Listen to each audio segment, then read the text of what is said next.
focus on this evening is the elements of the plan we put together. There's a couple of key parts you see up here in the total plan. So thinking about investments that are needed in the community around 6 schools and housing and childcare. This cross-ward mobilization, which I'll get into, which involves many of you who are in the neighborhood associations and how that can work with the community land trust. And then this inclusive supply chain management system, which is how we do this work, who we get to do the work, and how we create jobs in the process. Next slide.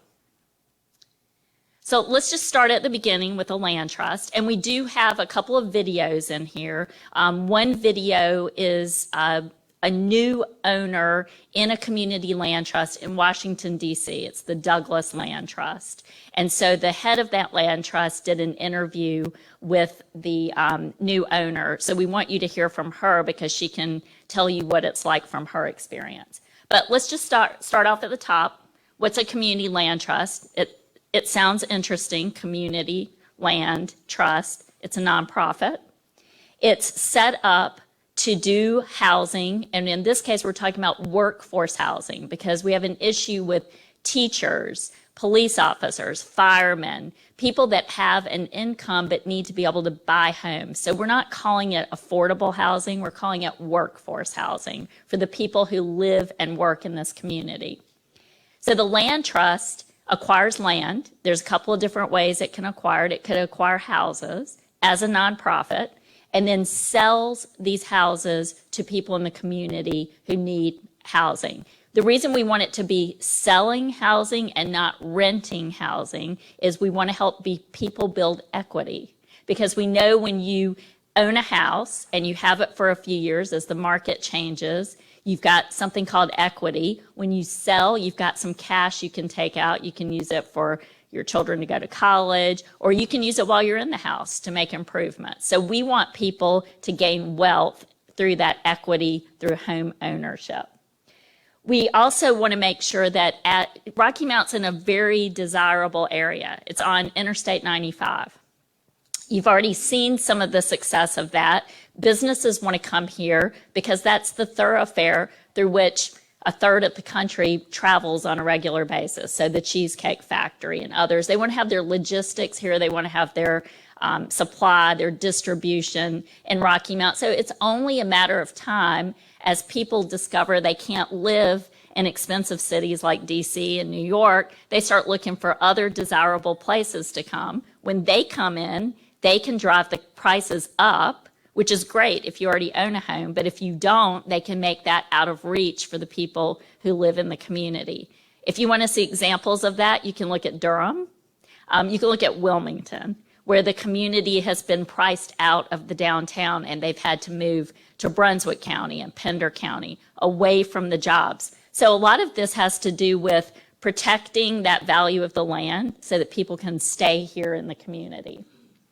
Next slide. So I just talked about that's gentrification. Basically, developers come in, buy land, they develop old buildings, historic buildings, they drive the cost of the land up. The land trust is designed to keep that price of land stable so that it's not a factor in the cost of those houses. How does it work? As I said, it's a 501c3. It's led by a board of directors, community directors, and we'll talk about that in a minute. It's an independent corporation, so it's not an arm of the city. It's not an arm of UNC Chapel Hill. It's an independent corporation that has a nonprofit status from the federal government.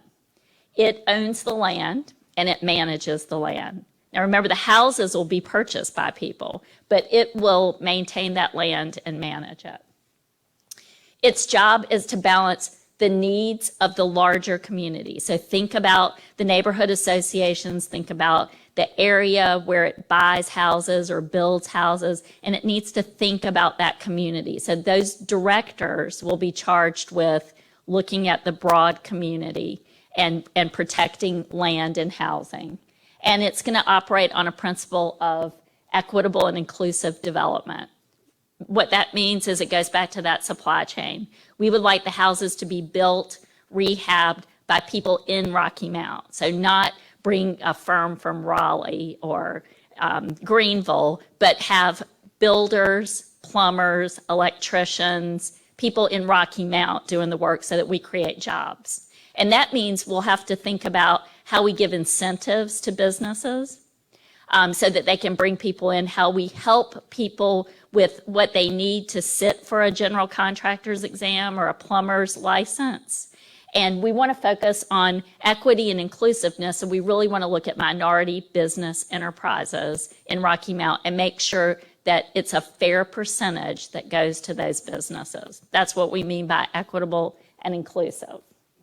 The capital that a land trust uses, so a land trust can go out, it can take donations of land.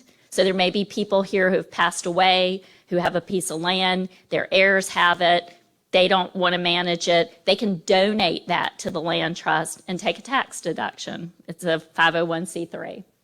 The land trust can raise money from foundations. The land trust can work with financial institutions.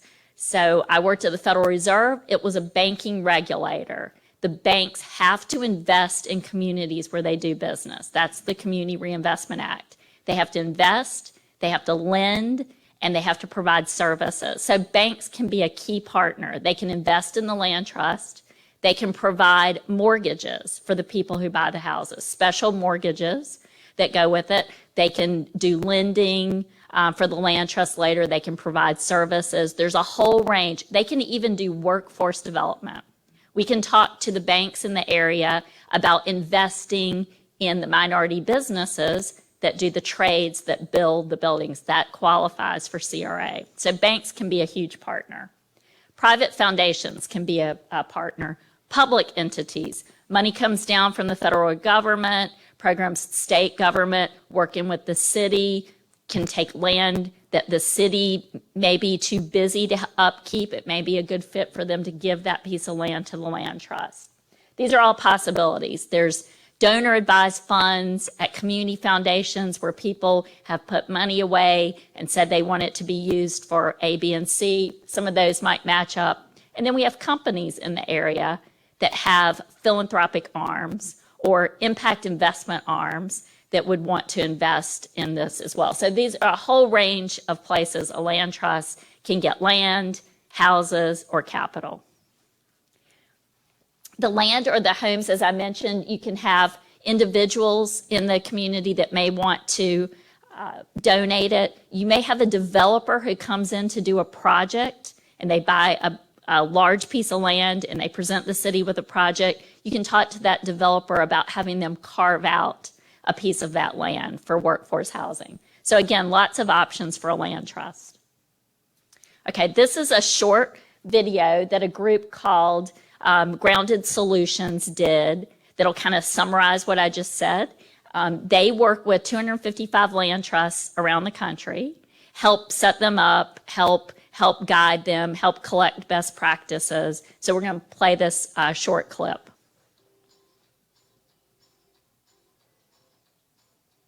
Community land trusts, or CLTs, are nonprofit organizations that acquire, own, and steward land permanently for the common good. The most common CLT land use is housing, but retail, office, and a variety of other uses are possible. CLTs give formal decision-making voice and power to local community residents in determining land uses. Here's how CLTs make home buying affordable for families in their communities. First, the CLT builds or buys homes using one-time public or private investment. Next, the CLT sells just the home to a low-income buyer who qualifies for a mortgage, and the CLT keeps the land, holding it in trust for future generations of home buyers. In return for being able to buy a home at a discounted price, the family agrees to pay it forward and sell to another low-income family at a price they can afford. The CLT manages the sales process, ensuring that each home-buying family builds some wealth from a predetermined, limited amount of the sales proceeds. In this way, the one-time public or private investment in CLT homes makes lasting affordability a reality and stabilizes communities. And CLTs benefit the larger community too, as they preserve and protect housing for long-term residents, helping to build stronger, safer, and higher quality diverse neighborhoods, contributing to greater educational attainment, employment opportunities, and health outcomes. Visit groundedsolutions.org to learn more about CLTs today. Okay, so normally I would stop and ask for questions, but because it's COVID, I can't stop and do the mic and then come back. So, think of any questions you have, write them down, and we're going to dive into what that video said a little bit more, and kind of work our way through this, and then we'll let you ask lots of questions.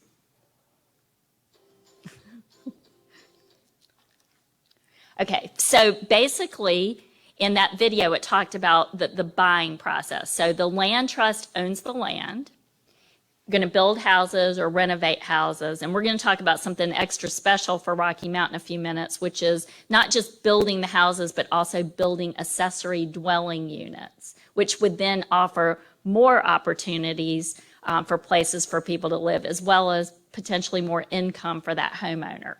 But basically, you've got this land trust that owns these pieces of property. So let's just say it's a couple of properties on a street, Carolina Street, and they build the new houses, and then buyers come in, are interested. We work with the banks on a special mortgage because it's not a mortgage like you would get if you own the house and the land. So they offer special programs for that. And in many cases, special deals as far as the interest rate and the down payment and all of that. And we'd work with that, have the person qualified to be able to purchase. Let's say it's a $100,000 house, but if you added in the value of the land, it might be $120,000. So they're just getting the mortgage for the $100,000. They buy the house just like they would any other property. The land trust owns the land. Now, one of the things we'll have to figure out is to what extent that land trust works with the land. So is it going to be, it could be $1 a year lease to the person who owns the house that's kind of built into their mortgage. So if they live there 20 years, $20. It could be a little bit more. It could be $10 and it could include having the grass mowed. It could be a little bit more and include fence and landscaping. So those are things the board will have to decide to what degree that land is improved and maintained by that land trust. But it could be as simple as $1 a year. So that's built into the mortgage. The person lives there. It has a term on it, just like any type of mortgage. After the person's lived there 10 years, they decide they want to sell. Well, when they bought the house, they made an agreement to work with the land trust so that another family similar to them in terms of income can purchase that house.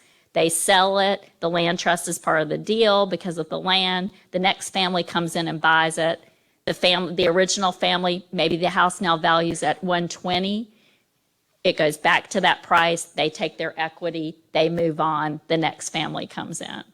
So instead of people rushing into Rocky Mount and driving up the land price, which is what's happening in Wake County and other places, that land is just going to stay with this nonprofit, and it's not going to factor into the escalation of the price of the property. And the homeowner really will not know the difference. It's not an intrusive relationship where you've got some strange board over, messing with the land all the time. It's the community, and that's part of the agreement. Okay, next slide. So again, this just kind of walks through it. It's pay it forward. You live in it, you use the house, you acquire equity, you sell it to another family, they do it, and so on and so forth. There may come a point in time when that house needs to be improved, and the land trust would raise capital to make improvements. Next slide.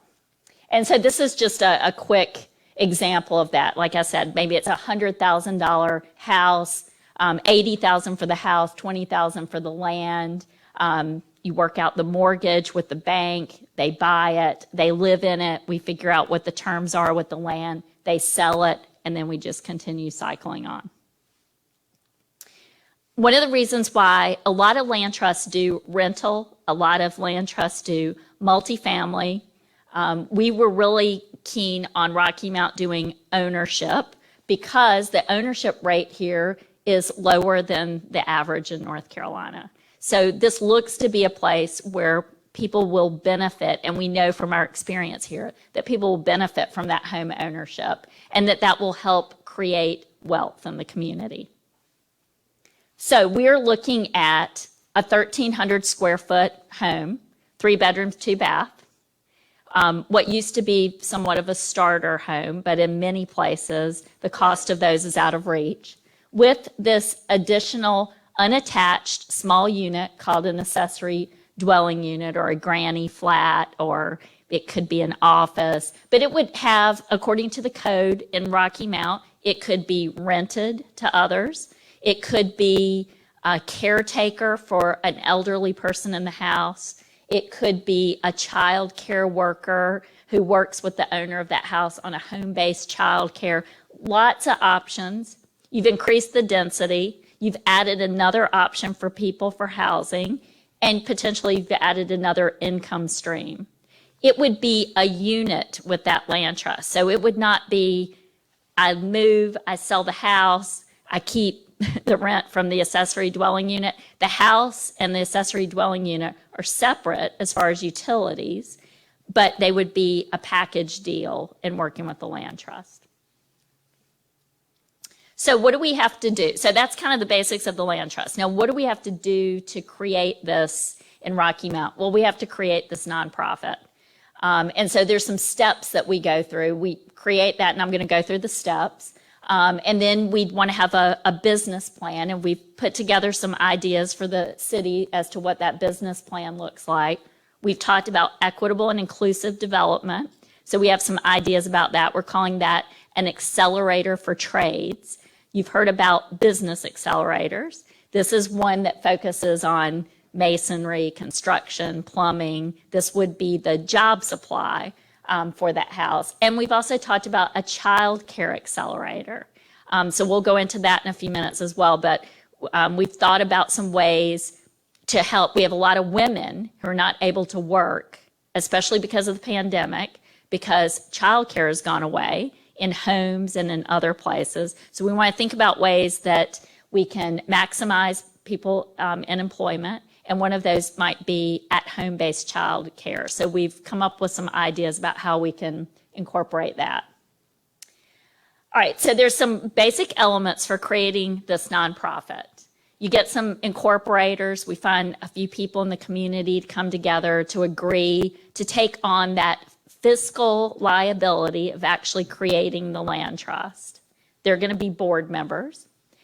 We come up with a name. We've come up with one. It may not be the name, but we wanted to play around and come up with a name for it, and I'll show you that in a second. You buy that domain name on the internet, because many of us have learned the hard way that if you file with the Secretary of State, there are people that sit there and look at the names and they grab those domain names and then they want you to buy them from them. It's like it's a virtual business. So we buy the domain name. And we don't have to worry about that. We get an EIN number, which takes 10 seconds.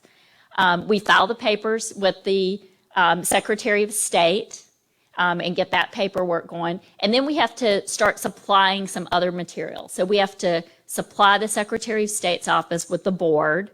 What's the process going to be for electing the board? What are their terms? What does that look like? How are they going to be trained? What are the bylaws that it's going to operate? What are those policies about how it's going to operate? Have those approved by the board. We get a DUNS number, which means we're good to do business, and that's a seal of approval with investors and foundations. And then we go to the IRS and we get a designation as a 501c3. So we can raise money while we're waiting for it, but ultimately we want to have that stamp of approval. And then we think about what professional services we need. So these are the steps, and it can be done in a few months. The longest part of the process is that IRS designation. But if you have an immediate need for housing or for whatever the nonprofit's going to do, you can get the IRS to speed it up a little bit. Okay. All right, so what are we doing now? We have a group of public policy students who, just like they helped us last semester, they're talking to land trusts and they're helping us think about best practices. This is a great project for them to learn public policy. And they're looking at resale formulas. They're looking at that land management question. We wanted to think about if there's a piece of land that's prone to flooding, is not right for a house, Could it be a community garden? Could it serve some other civic purpose? So they're going to look at those. Workforce sourcing guidelines around that equity and inclusion. Have other land trusts done that? How did they do it?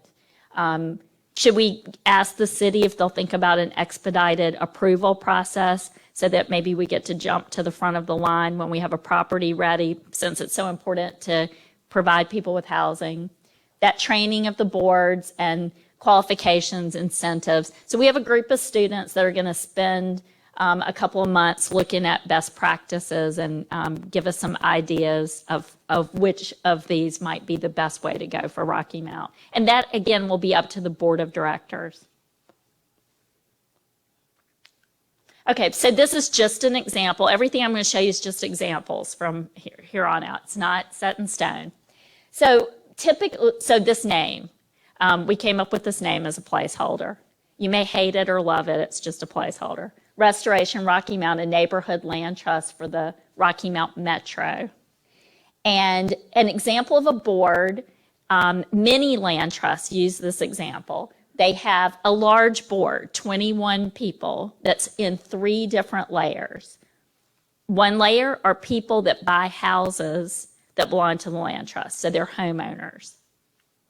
One layer are other community members and city representatives, neighborhood association representatives, community development corporation representatives, people in the community with housing experience, a real estate person, people local who know the market, who know housing, who can contribute. And then the other layer are people from the community as well who are finance experts, construction, banking, development, philanthropy, legal. Any of those services you can get pro bono or to at least help with other professional services you want in that third layer. You want people that can raise money. You want people that can walk in a room and say, we need another $1 million so we can do 5 more houses. So you need those folks on it. So you've got 21 people, 3 layers, and then you just need to balance that out so that you've got different people serving a term. They roll off, there's an election, other people get elected, people roll off. This keeps the control moving through the community. It allows you to bring younger people into the process so that this continues on and is sustainable. So this is typically the way it works. And we'll know a little bit more when we look at some other land trusts, whether there's some other options for that. So the other part of the process, as far as the business plan, is looking at what's out there, what properties out there, what houses could be renovated, what houses could be taken down, like where would this land trust start? And then, what would make sense as far as how to work it in the community and where to get funding. So we've put together some preliminary plans that the students last semester, and Allison really, with another student, designed some of the technology behind this. Next.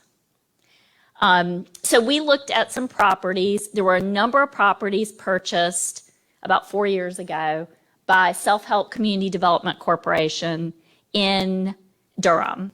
If you know Andrea Harris, and Jim did not tell you that he serves on the governor's task force named after her, which is focused on equity in terms of economics, environmental, social. So he's on that governor's task force. She worked at this organization. They picked up quite a few properties here that they had a goal of wanting to provide housing. So they've been holding them and waiting to see what's happening with those. So some of those, it's possible we can negotiate with Self-Help and have them either give some property, or if they've already done some improvements, purchase it at a good price. But essentially they have the same goal as the land trust. There's some city-owned properties that we've looked at. Again, we could ask the city, maybe it would be in your best interest to donate this to the land trust, then you don't have to mow the grass and worry about it, and we'll develop it. Those are the two we've looked at. We know that there's absentee landlords. We know that there are people who've passed away and their heirs own the property. We know there's lots of other options, but we started with these two because they were kind of right in front of us, and we found a lot of properties. But we'll look at all of the other ones as well. And so what we did was we created a GIS system, which we'll show you. And we went out and looked at the properties. We looked at what ward they were in. We looked at their FEMA designation. We kind of said, if it's a 6 or above, flood might be an issue. We don't really think we could take that on. We may have tossed them out for that. You know, looked at the sidewalks to see what condition they were in, looked at the house that was on the property, and did an assessment. Allison did that. She and another student drove around Rocky Mount. You can go to the next slide. And we did that with the city properties as well. And we even found one that might be the headquarters for the land trust. And we put them together, and we'll pull that up in a second. We put information about them. We created property cards, and we put them in groups. We called them clusters over 7 years. So the goal is, in the first year, we want to do one house. And I know that doesn't, we already had some people say one house, but you know, it takes a while to build a house and get all the approvals. We want to show that as a proof of concept that the land trust can build a house. But we want to use that labor and that talent from Rocky Mount. So we can't just flip and make sure that we've got a lot of minority business enterprises that can do that work overnight. So we've got to build that part of the equation as well. Because again, we don't want to bring people in from the outside to build the house. So we want to put all that together and say, this is how we can do it. And then in the next years, we would build more and more properties as it became more proficient at it. So we put them in clusters.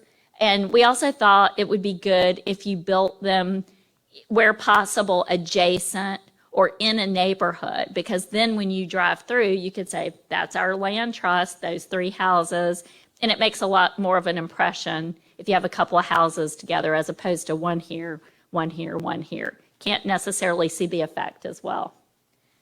Next. So we have property cards where we have the land value, the property value, the zoning, the lot size. We want to make sure that accessory dwelling unit works, what ward it's in, what county it's in, what the flood factor looks like. So we did a card on all of the properties as well. Well, we didn't, Allison did.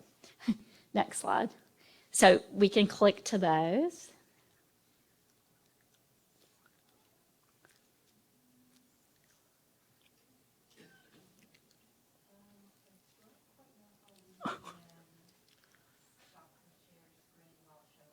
Okay, well, we'll come back to those. We'll go through and then we'll come back. And we'll show you how we have them in the system and you can click on them. That's fine. Go ahead to the next one. We're going to do a video too. So let me pick back up with kind of how everything gets done with the land trust. So we've talked about these professional services that support the land trust. And there's a lot going into this. There's that procurement, getting those businesses ready with the contracting. There's the financial side. So we thought there's this accelerator. So we thought, well, this is a service we could offer to the neighborhood associations. So if you're with a neighborhood association, you can let us know what you think of this. But we know there's neighborhood associations that want to tackle projects in their area. And we know there's one that already has done it, renovated a home and flip it. And the land trust could be something that could help those neighborhood associations. So it could help support the legal side, help point the neighborhood association to the people in those trades, help with the financing, help raise money for it. So we're kind of thinking the land trust would be doing it, and it could help those neighborhood associations. There could be other entities. There could be faith-based leaders that want to do that, buy property in their neighborhood and want to do that. We could offer those services to them so that we have everybody in terms of liability kind of under this umbrella. Next slide. Next slide. So there's other things that the land trust can do beside those services. It can do home buyer education classes and financial training. Banks love to do this. They also get CRA credit for it. We can team up with them. You have a CDC. You have other groups here. You even have faith-based members who have done this type of training, the land trust can team up with them. It's not reinventing the wheel. It would be partnering with these entities. It could provide loans for repairs and energy efficiency, much like you see some of the federal programs. In Baltimore, there's a land trust that provides grants for improvements in neighborhoods. So the land trust could raise money and then work with the neighborhood association if people had small dollar improvements they could make, and it could provide grants. So there's lots of options. The accelerator, community gardens, healthy aging options with those accessory dwelling units, and again, I'll talk about the child care piece. So this is kind of what it looks like in our minds, is that you have this neighborhoods management piece that helps the neighborhoods, and they're collaborating. That might be building jobs in those neighborhoods around these trades. You've got the land trust, and they're working together on training and services. And then the land trust is tapping into all these different finance options, new markets tax credits, CDBG, different forms of investment. You've got a trades accelerator, and then you've got all these other functions. And you'll see this other box in here that says repair 6 schools.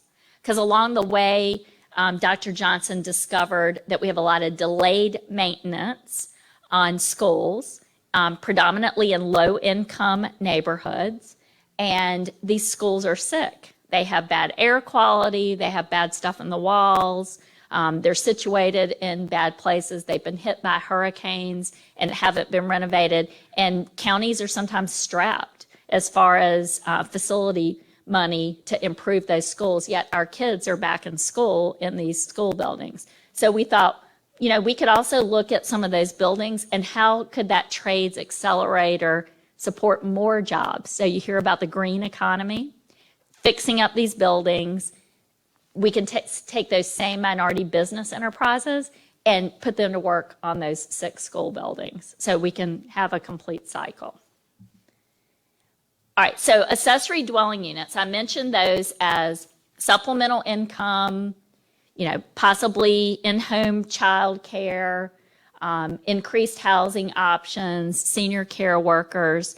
One of our ideas is that we accelerate home-based child care by working with some individuals who are experts in culturally based equity child care. We train people in the community in home-based child care so that it's not just what we think of now as home-based child care, but early childhood education.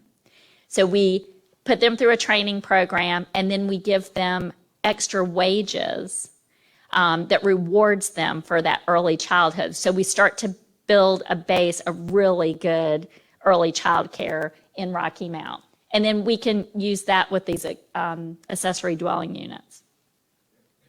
This is, you know, an accessory dwelling unit would look like the house. So if it's a colonial style house, it would be a colonial style ADU.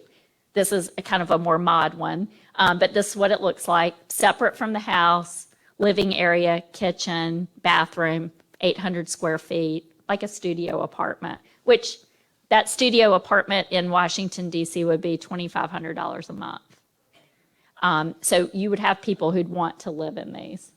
Next slide. Talked about the community gardens. If there's some land, we could work gardens. You've got groups that are involved in nutrition and food. You've got Reverend Joyner with Kanita Family Life Center. How can we tie that together with some of those pieces of property that aren't right for housing, but could be great for food? Bee friendly. We've talked about how could we connect Rocky Mount to the bee highway that runs through RTP. That's also a very profitable enterprise. And I've talked quite a bit about the Trades Accelerator and the home-based child care accelerator. So these were basically add-on ideas. I know it's starting to get big, but it's like once we started going, we started thinking about different things we could add, which make Rocky Mount unique, which makes funders want to fund it because it's unique and it's different and it's tackling a lot of different areas at one time.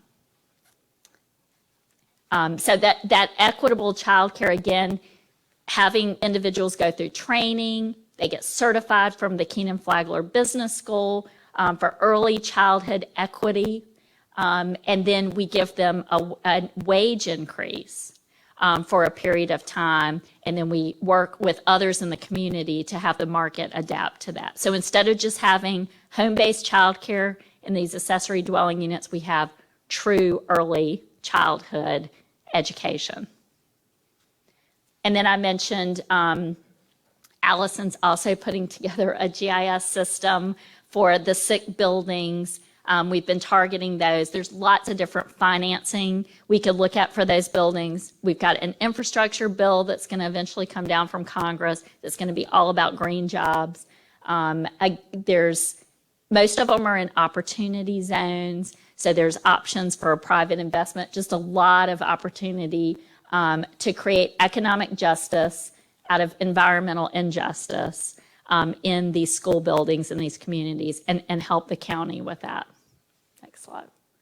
And these are all the partnerships that we've talked about. The land trust, investors. There are investors that do things for impact, not just financial gain. And there's a lot of them in North Carolina. Philanthropy, the housing providers, the faith-based community. You've already got groups here that have done workforce training like your OIC.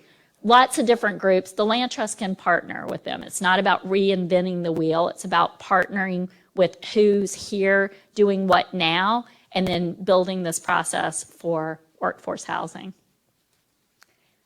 And these are the outcomes. So we don't put together any plan without thinking about what is going to happen at the end. Inclusive, equitable, sustainable city with housing that's healthy. Workforce housing. We'd obviously track metrics on this to make sure we're achieving what we said. This whole supply chain management system and minority business enterprise, equitable and inclusive. How many of those businesses, where else could they work? How could that be marketed? All the different investment tools that can be used in this. And then on top of all of that, this accelerator for trades and this early childhood.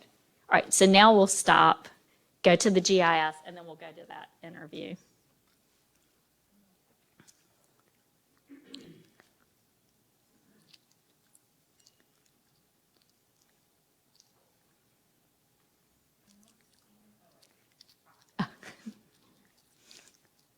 Okay, so we just basically created a GIS system like you'd see at Edgecombe County or Nash County. And just click on, so we added layers. We can keep adding layers to it. And then we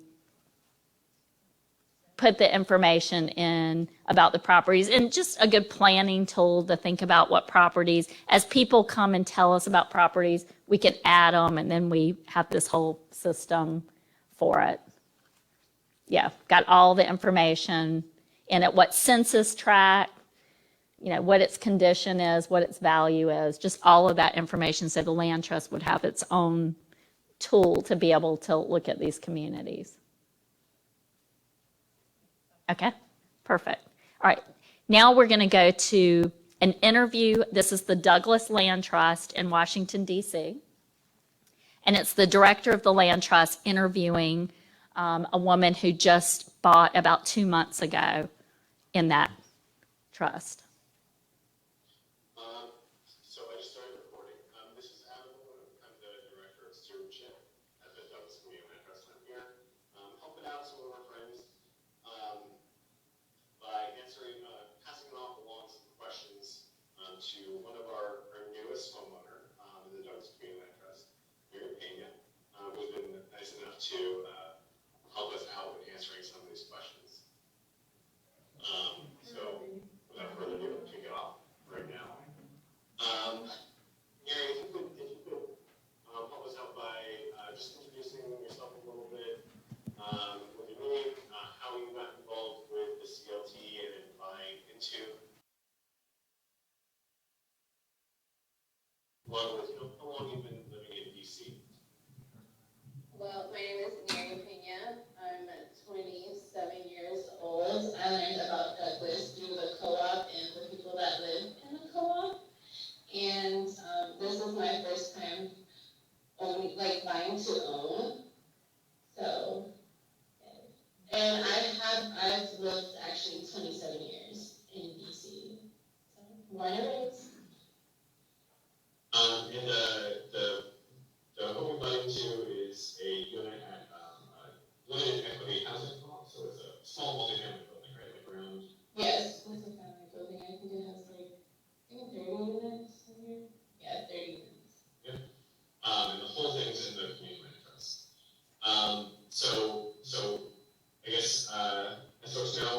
Land Trust is an organization that partners with places like the co-op that Mary lives in,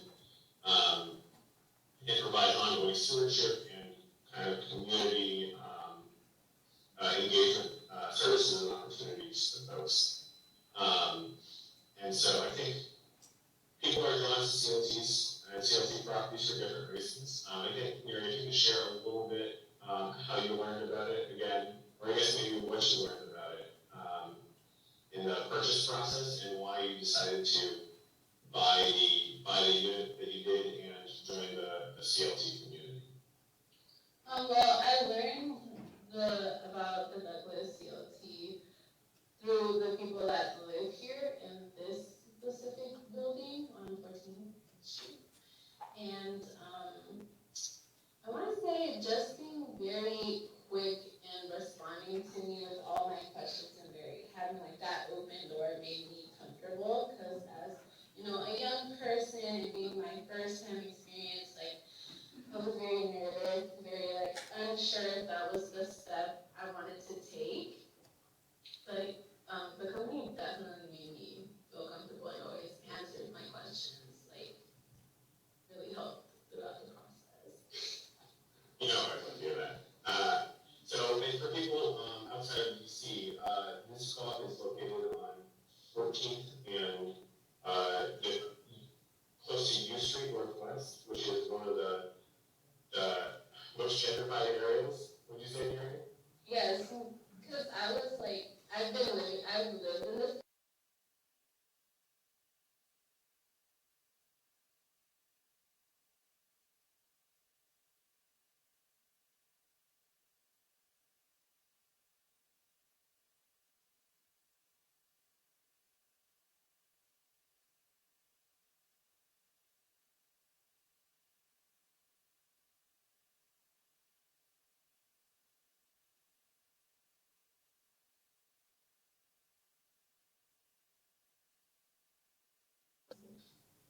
You mind sharing kind of like your a little bit about your unit and how much it costs?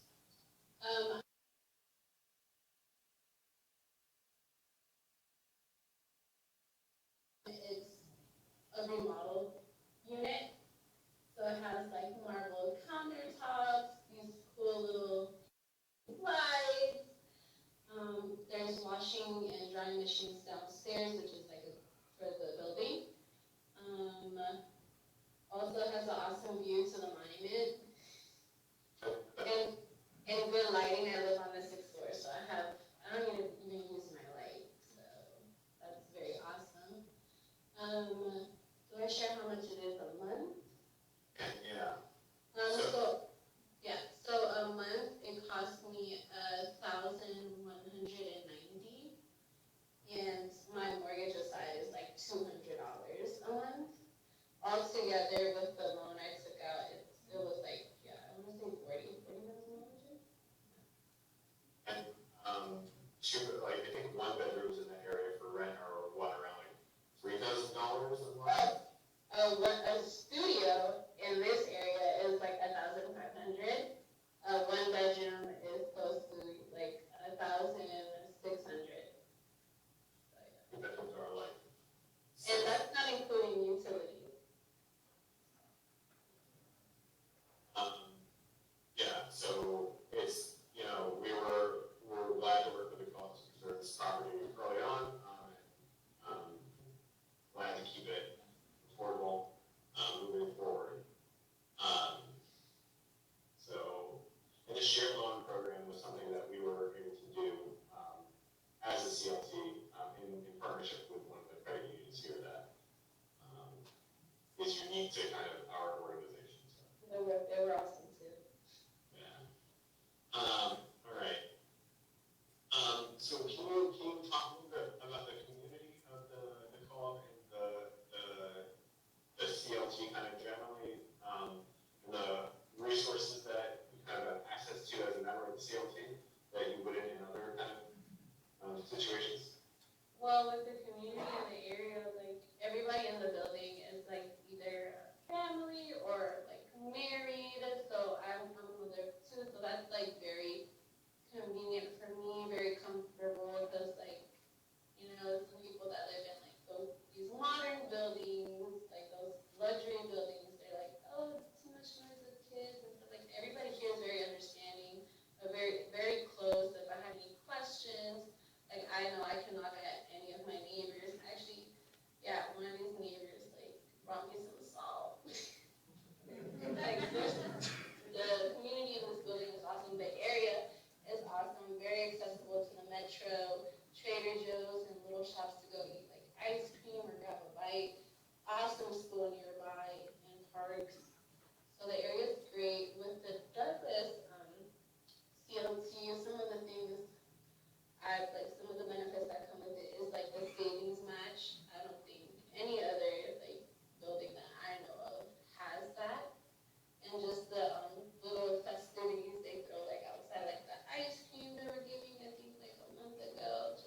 match savings was something we were able to qualify for as a CLT for all our folks, where we were able to match amounts that people had saved over years of time, and match at least 1-to-1, and sometimes more than that.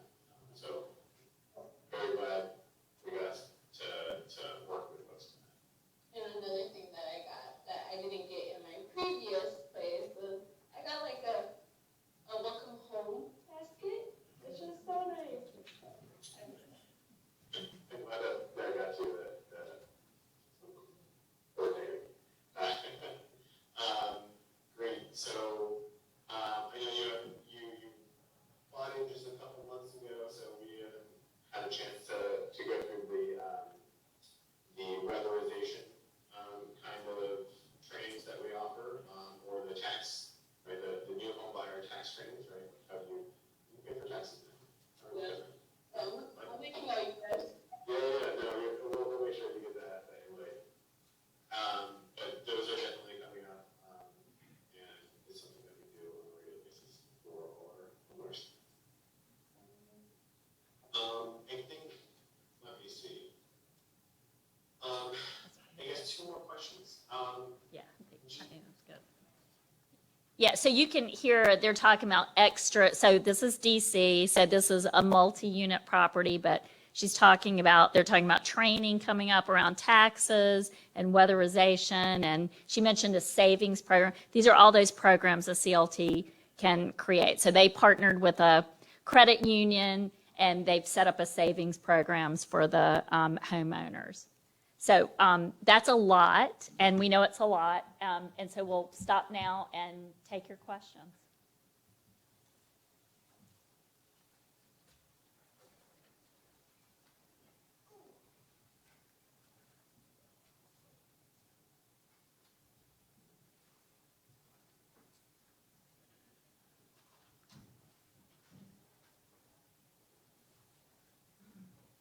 Hello, Hello. Dennis Spencer, pastor of Greater Mount Holly, Branch Street area. To build a community where 80% of the houses where the church I pastor are renters. And many of the houses are dilapidated, need remodeling. How will land trusts play a part in a community such as the one that I'm in, as well as many of the other churches, communities that we deal with? Mm-hmm.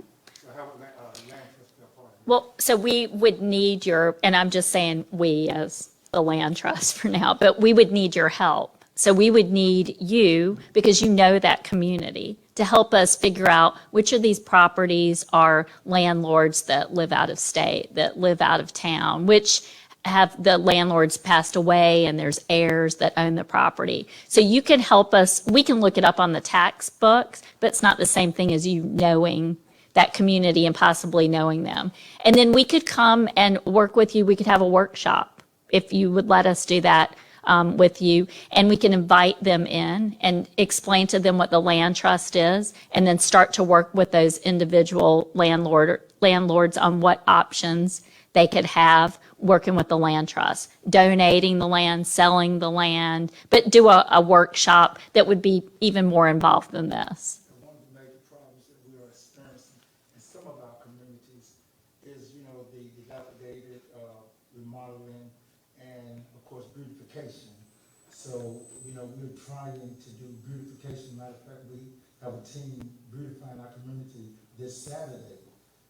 That's going to play a major part in, just trying to bring people into that community. So if there's any help that we can get from anybody, we would appreciate it. Yeah, the faith community is so important to this, because it might be that your church wants to buy some of those properties, but we could, again, help you with those services, team up with you. We'd love to be able to set up grants, programs, and we would do all of that in partnership with you. Appreciate it. Thank you so much. Thank you.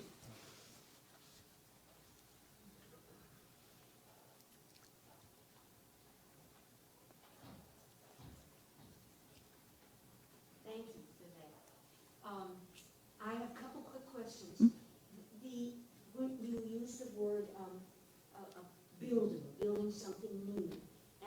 concern is about what we've already got. And as you know, Rocky Mount is blessed with, even in our at-risk neighborhoods, with wonderful shotgun and bungalow and the whole, you know, different types of architecture. The thing that I couldn't quite figure out was, if we did the land trust, then what happens to, just what this gentleman just mentioned, the properties we already have? Who is going to decide, this 21-member board, who's going to decide whether the shotgun house gets fixed or whether we're going to build something new? And my concern is, you know, the preservation of what we've got, because it's outstanding, but it needs some love and attention. Maybe pull up those property cards, Allison. So it's a great question. And so far, we haven't looked at any that were in the historic district, because that would add a whole different layer. But we agree with you that we would want it to look like the community. So part of the process is you have to go and look at those houses and see if they can be rehabbed. Sure. There's some, you know, that I know self-help has looked at that can be rehabbed, but there's others that just have to be demolished. Well, that I understand, but who is it that will make the ultimate decision for everybody about, Which happened? yeah, which, how, we're That going to would- build some, or are we going to earmark a couple of blocks in Ward 3, or, you Right. know, whatever, Yeah. and get something done? Yeah, that's a- Who's going to decide that? That's the board of directors. The board of directors for the land trust, with all those 21 people, if that's how it shapes up, they would decide. We started pulling information together, just thumbed through a couple of them. You know, they'd have to inspect them and then they'd have to decide. Our recommendation is that they look at these clusters, so that you go in an area, then you go to another area. Yeah. But that's going to be that board taking input from people, you know, at meetings as to what that business plan looks like. Okay. Just, the only thing that, you know, that I am here is to be sure that however we go about this, and I'm sure it would be helpful to a lot of people, but that somehow or other, the protection is for the things we already have and the neighborhoods who need that kind of help in order to reclaim the neighborhoods, make them safe, you know, the whole spiel. And so I just wanted to be sure that the idea of this, how in practical terms, it winds up getting translated into that shotgun house or to that bungalow. Right. So most of the best practices that we're going to see from these other land trusts is that you would build into those bylaws these principles by which the land trust is going to operate, so that even when you have elections and you have new board members coming in, they're always adhering to these basic principles, which might be, you know, retain the character of that neighborhood, retain the Absolutely. architecture. Those are things that can go into those bylaws as operating principles. All right. I wish I could tell you it's a benevolent dictatorship, but it's not. Yeah. So it would be a board. All right, thank you.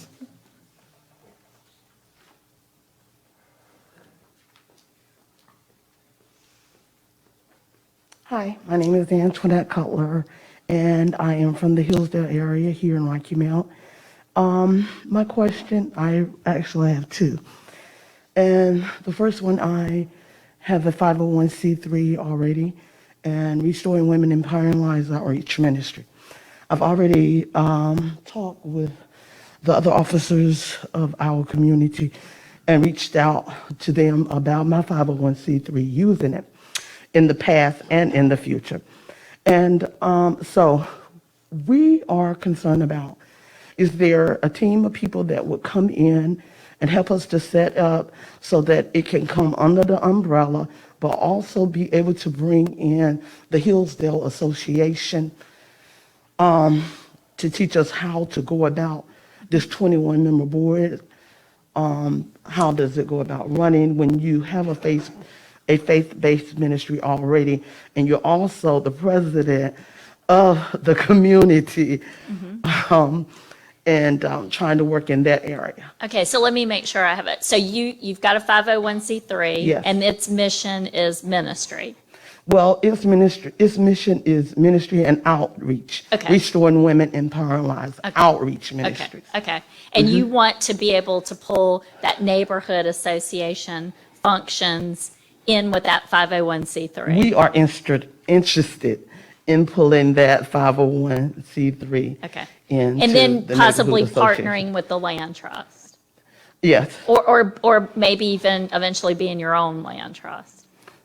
Okay. All of the above. Okay, so you've got a C3, you've already had your IRS designation, you went through that whole list that I Yes. showed.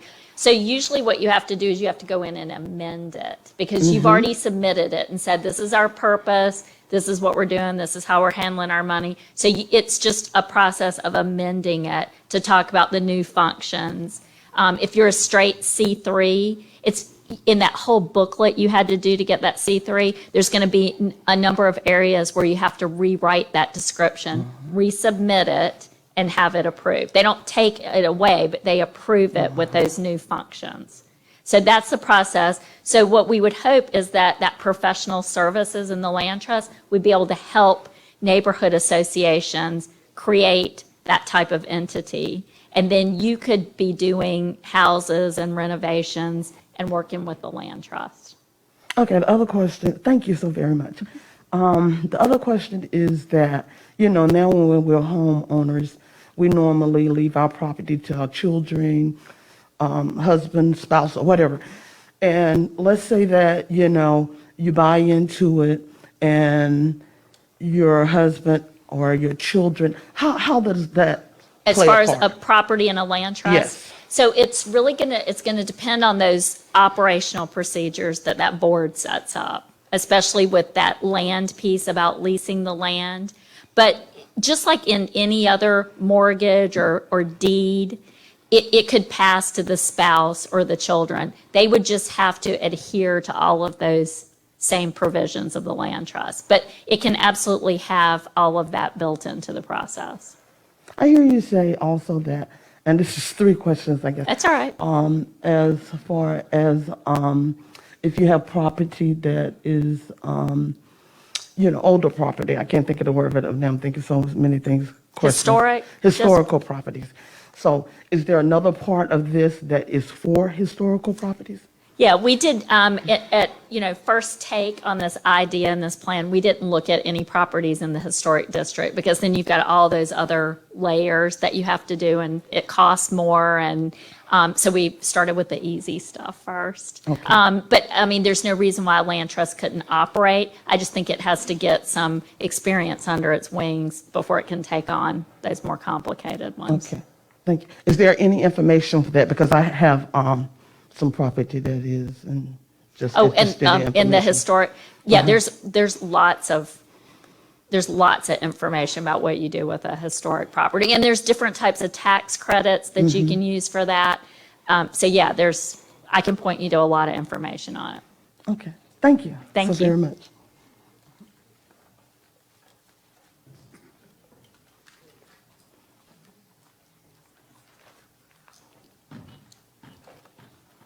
How you doing, Peter Armstrong? I've got several questions, if you don't mind. Okay. One of the first things, and it kind of went along with your presentation, has the transfer of property from one person to another, has that been legally challenged at all? Or is this a new process so new that it really we don't know if that's going to happen? Oh, no, there's 255 land trusts in the country. There are land trusts in Australia, Great Britain, they're all over. Not any challenges. I mean, it's just like other transfers, with the deeds and sale or donation. So there absolutely could be a case out there, but it's not because it's a land trust. It might be because it wasn't transferred properly. And Rochelle, I don't want to put you on the spot, but it seems like some consortium that the city has been involved in lately, the house in Tarboro that was paid, and they ended up having to eat the mortgage on it or something because legally it didn't stand up that the guy had to pay it. And I don't mean to put you on the spot on that. Do you remember what I was talking about? Yeah, that's, that's a little bit, that's a lot different. Oh, okay. So that was a Down East consortium, and these were people who participated in a consortium using home funds, and their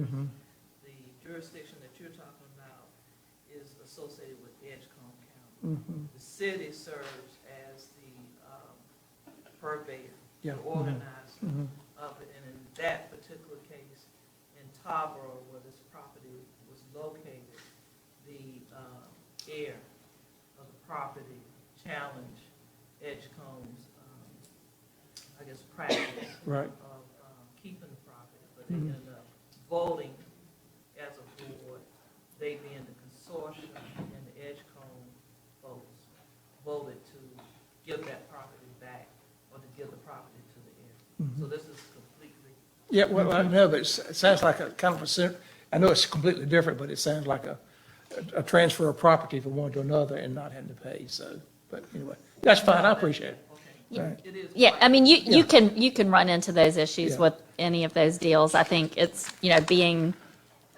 thinking about it beforehand, going for properties where you're not going to have those issues.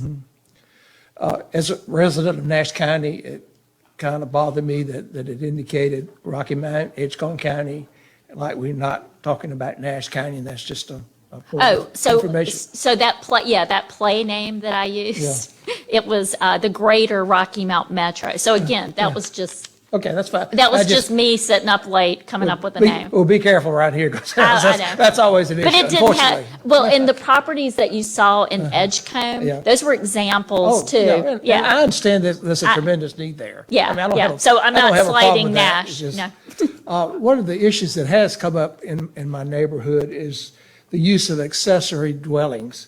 And are there any controls or any requirements in terms of using those facilities, in terms of actually people living in them? Well, that falls under city ordinances. So again, I was looking at them in the city, and Rocky Mount has modified its ordinances, as a number of cities have done, that their previous ordinance said only family members. They've changed that. So, and so you would have that, if it was in the county or other cities, that goes back to whatever the guiding ordinance is. Okay, thank you. I mean, I'm sorry to keep going on, but. That's all right. What kind of physical staff is associated with the land trust? Obviously, you've got to have somebody to do all this stuff, even though you have a board. Right, you've got a board, they're making the Yeah, principal yeah. operating. So typically, the Douglas Land Trust has been around for about 3 years. They have rental and ownership. They have 4 people. They have somebody that's devoted to fundraising. They have someone that's kind of the overall manager. They have someone who's training, and then they have someone who supervises the construction. So that's an example. And how are they funded? Is it? They're funded through DC, provides some funding from them. They have funding from banks, credit unions, foundations, individuals. Okay. And last but not least, it was interesting when you talked to the folks in DC living in an apartment, basically complex. I thought immediately over, and I don't even know where it is a boarded up, wonderful old apartment complex off of, I don't know if it's off of Sunset, but it's Harbor Street, but in that area. And I was thinking, I don't know who owns it or what they would ever do that, but that'd be the wonderful opportunity to come in and rehab a dwelling that you have, 25 or 30 people in, as opposed to one house. And you Yeah. can do that, and you can still make those ownership, not Yeah. rental. Yeah, that was just wonderful. Thank you. Give us Wonderful that person. address, and we'll drive by and look at it. Okay, I'll find it. Okay, thank you.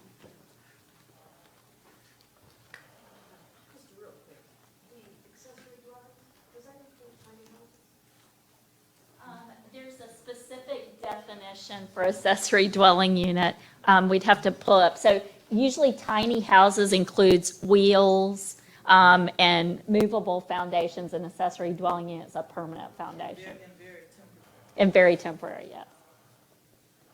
But people sometimes call it that. Yeah, yeah. Tiny flats.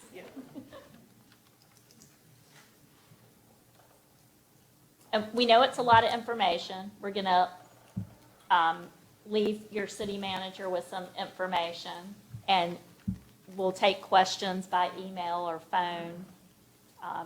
We'll make sure you have our phone number and email, and we can keep answering. I have a question, and that's what we show here. So we're talking about a community land trust. Are are we talking about neighborhood groups, all neighborhood groups, maybe, say if in every neighborhood, all down neighborhood, they want to, be a part of this? So would it all come under this one organization and have one board, or does each community organization create its own?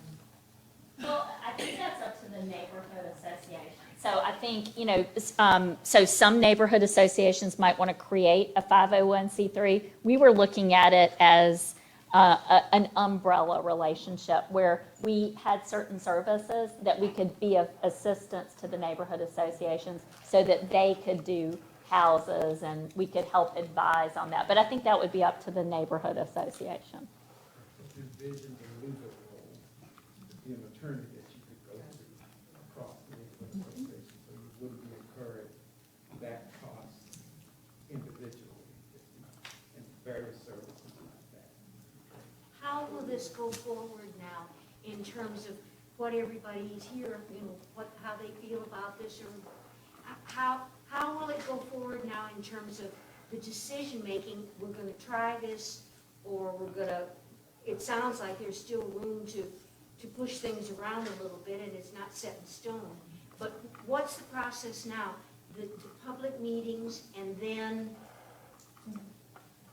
Well, great question. So once we receive all of the feedback and all the research that has been done by the capstone students, then we would model what that would look like, and then we would bring it to the city council with recommendations.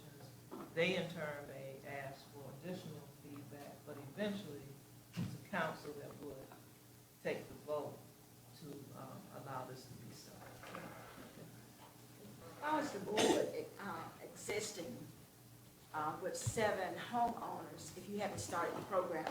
Yeah, go back to that slide. I had a little footnote on that that I probably missed when I talked about it. You wouldn't have those, so you could, because you would have these staggered terms, you could have more neighborhood associations when you start and have them roll off as people start buying, so that you add those. But yeah, I put a little, you've got a rotation and turnover, and so since you're not gonna have homeowners at the beginning, you want some people close by in that role, but then have them turn over as people buy into it. So you still have 21 people in the beginning? You could, or it could start with less than 21, and you could hold some spaces open and add those in. Okay. And how you started? How do you start it? Yeah, how do you start as far as the CLT, as far as the contributions that's coming from the city, and as far as, like you say, the officers of the employees of the land trust? Yeah, so go back to that nonprofit. So we, to set up a nonprofit so that the city has something to transfer funds to or transfer land or anybody else does, you have to set up that nonprofit entity. And when you go to the Secretary of State's office to set that up, you have to have at least 3 incorporators. So 3 of those board members take on that first responsibility of setting it up.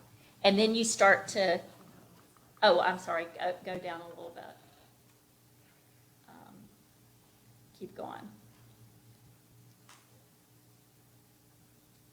Right up there. That one more back. Right there. So yeah, so the requirement with the Secretary of State's 3 incorporators. So you start with these 3, start putting those documents together, and then start filling out the board. But that's that's the minimum at the Secretary of State's office. Okay, I understand what you're saying with that. My question is that the contributions that you receive from the city of Rocky Mount, you can go through as far as what you receive from the city, as far as the land, as far as the monies or anything like that. Right, you can't do any of that until this entity is set up. Right. And then once it's set up and it's got a board and bylaws and it's been incorporated properly and you've turned in this information to the IRS, then you can say to the city, okay, now we're ready for you to transfer it. But surely you know what you're going to receive before you go through all this process. No, I don't. I mean, Okay. Just a little bit. So remember, I guess it's been over a month ago, when the city received notification of the ARP funds, the American Rescue Plan funds. One of the first recommendations that I made to the council, and they supported that, was to set aside $3 million for housing out of $11.7 million that we received. And of that $3 million is $1 million that is dedicated to the community land.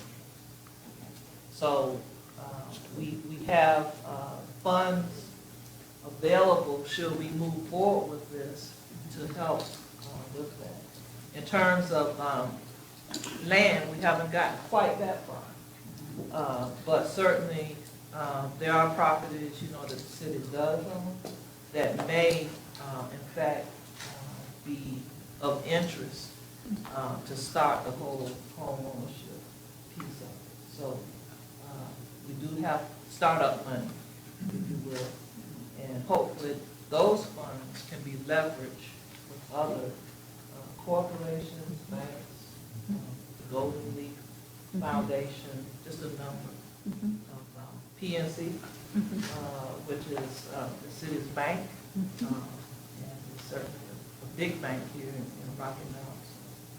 So we got a little something to get started. And I would like to see also the formula that we use as far as the taxes for the people that own the homes, because they will be paying taxes on the land.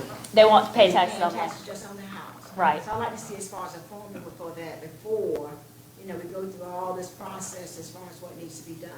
Yeah, For CLT. their taxes would be at the same rate the city sets.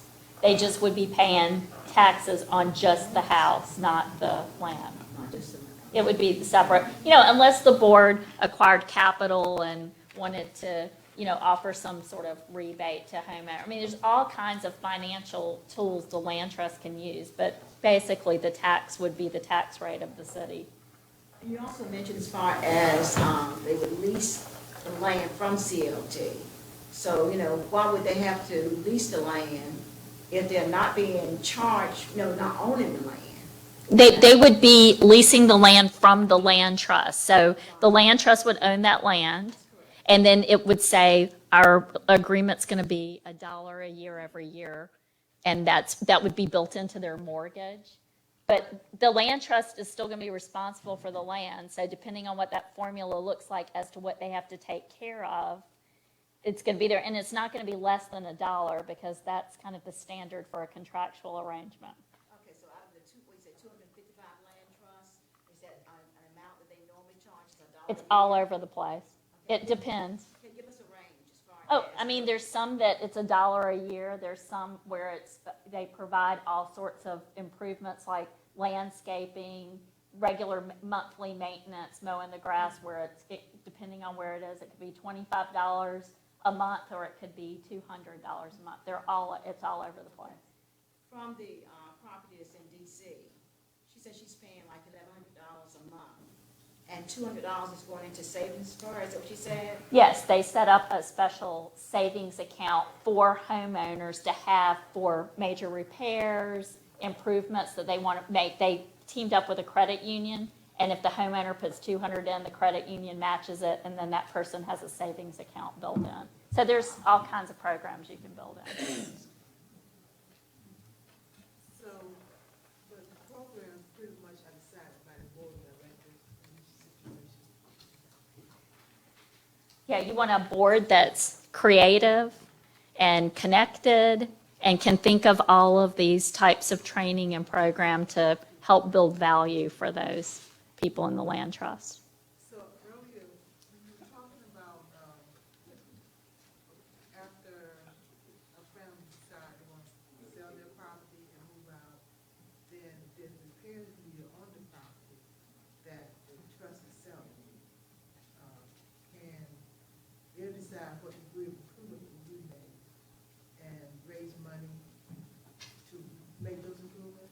No, that's going to be the homeowners. Well, again, this is going to be subject to how the operations are set up of the land trust. But for the most part, it's going to be you own the house, you decide to sell it. It's just like any other real estate transaction.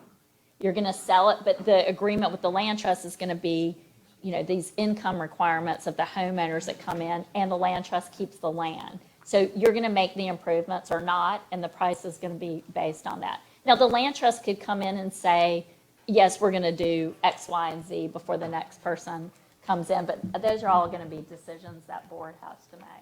So, and I guess what I'm getting at is if, owners do not take care of their property and leave them negative terms, then the property is in decline. Right, there's going to have to be provisions for that. So- Yes. So there will also be like a board decision as to how they will handle. Yes, and that's gonna be in combination with the bank that does the mortgage instrument as well. The same thing as if someone defaults on their mortgage, like a regular property, that's gonna have to be built into those operations as well. So in any of these communities, Excuse me, we can't have the dialogue between the two of you. We're missing part of it. We're getting some of it, we're missing part of it. yeah, I have one more question. Thank you. And so, well, I can stand up. It's my last question, so close to the mic. Can you hear me now? I'm back.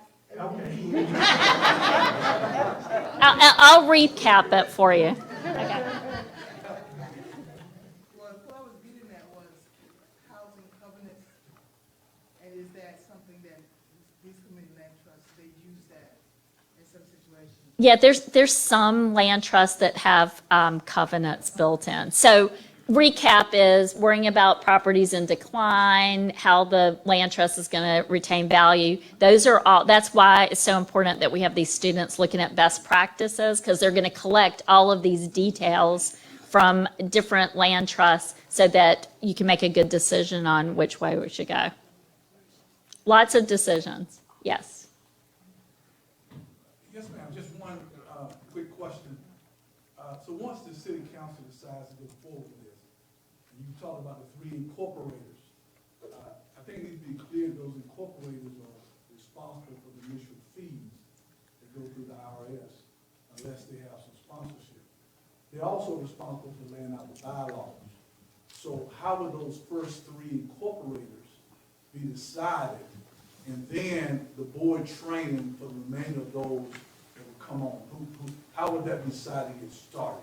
We talk a lot about what it's gonna look like, but there's a lot more to it than just getting started. Right. Well, I would hope that we have the promise of funds, so if those incorporators do have to pay those initial fees, that they get reimbursed for it. So that would be the first thing. They wouldn't be stuck with that for life. They'd get reimbursed. I think that's a conversation that we have to have with the council as to how to go about, and you don't have to just pick, you need at least 3. It could be we go ahead and have 21. So I don't want to leave you with the impression, that's just the minimum required from the Secretary of State. So I think we'll have to work with the city council about what's a good practice based on these other land trusts, is how you start up that first board and hold those elections and choose people. Does that make sense? So the reason we want to do this, forget the add-ons, because it sounds like that's something that, will come along once the thing is off the ground and successful.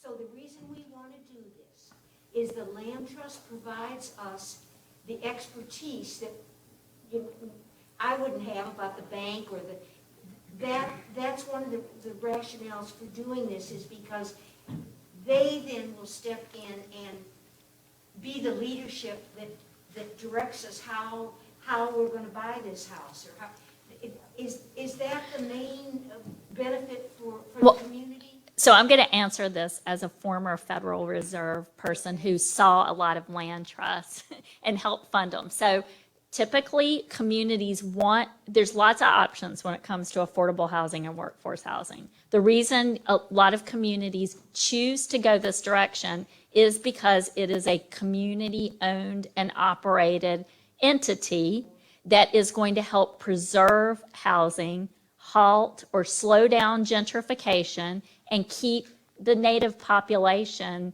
in their city if they choose to. So that's typically why cities and communities choose to do this. Okay, thank you. I feel like I'm on a dissertation. But I think Jim should stand up here with me for a little while. I feel like I need my PhD. Considering that this is designed to be affordable housing, is there a cap that will replace the value of the house or what, an individual of the paying for? Yeah, so that's, I mean, so we gave you an example. I mean, we're looking at 3-bedroom, again, this is just an idea. So, this board may have other ideas. I don't think they're going to gear towards 6-bedroom, 5-bathroom houses. So, I'm just guessing. But so we were looking at, kind of a starter home, 3-bedroom, 2-bath, 1,300 square feet. And then the land trust within those operations, a lot of land trusts set low, moderate income thresholds, or they can tailor them towards city and state employees making a certain salary. So teachers that you may have in the community that can't afford houses. So there's lots of, that was in the best practices list, lots of different options there that different land trusts have used.